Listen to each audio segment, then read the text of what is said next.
দেশের আলোচিত নারী উদ্যোক্তা আর ইনফ্লুয়েন্সার রুবায়েত ফাহিমা তনি। সামাজিক মাধ্যমে বেশ সরব তিনি। বিভিন্ন সময়ে নানা ইস্যুতে ফেসবুকে বিভিন্ন পোস্ট দেন তিনি।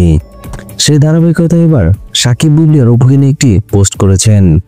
গত সোমবার দুপুরে ফেসবুকে দেওয়া এক পোস্টে তিনি লিখেছেন, সাকিব খানের বিষয়টা নিয়ে আমরা যতই হাসাহাসি করি, কিন্তু নিজের উপর নিয়ে ভাবলে অপু বিশ্বাসের কষ্টটা বোঝা যায়।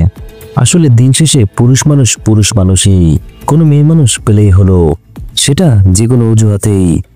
কয়েক বছর আগে সাকিব খান নিজে ক্যামেরার সামনে বুবলিকে তার ওয়াইফ হিসেবে অস্বীকার করেছে।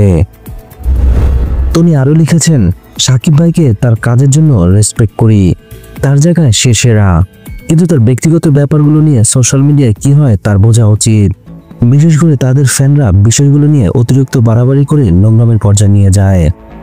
নিজেকে হাসির পাত্র নিজে বানাচ্ছেন উল্লেখ করে তনি লিখেন, ওনার উচিত ছিল ব্যক্তিগত বিষয়গুলো ব্যক্তিগত রাখা। যেহেতু 2 ঘরের বাচ্চা আছে এবং দুটো পরিবারই মেনটেন করছেন, যদি পাবলিক করা হয় তাহলে দুজনেরই বিষয়টা ক্লিয়ারলি পাবলিক করা উচিত। এছাড়াও আমি মনে করি অপু বিশ্বাসের একটি নিজের পরিচয় আছে সাকিব খানের বাইরে, যে তিনি এখন শুধুমাত্র নায়িকা নন, তিনি একজন সফল উদ্যোক্তাও। মানুষের জীবন বৈচিত্র্যময়, ভালো মন্দ সবকিছু মিলিয়ে। আমি সবসময় চাই সবকিছু পেছনে ফেলে অপু বিশ্বাস আরো ভালো করুন, আমরা সবাই আপনার সাথে আছি। সাকিব খান গত মাসে যুক্তরাষ্ট্রে যান। এরপর জানা যায় ছেলে শেহজাদ আর বীরকে নিয়ে সেখানে যাচ্ছেন বুবলি। বুবলি নিউ ইয়র্কে কবে গেছে তা জানা না গেলেও গত রোববার তাদের একসঙ্গে দেখা গেছে। শুধু তাই নয়, এই 2 তারকাকে রোমান্টিক মোডেও পাওয়া গেছে।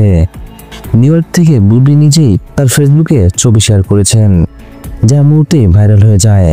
ছবিতে দেখা যায় ছেলেকে নিয়ে সুন্দর সময় কাটাচ্ছেন সাকিব বুবলি। কয়েকটি ছবিতে রোমান্টিক ভঙ্গিমায় ধরা পড়েছেন তারা, যা ঘিরে চলছে বিস্তর আলোচনা।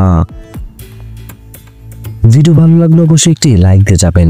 পরবর্তী ভিডিওগুলোর জন্য অবশ্যই চ্যানেলটি সাবস্ক্রাইব করে রাখবেন।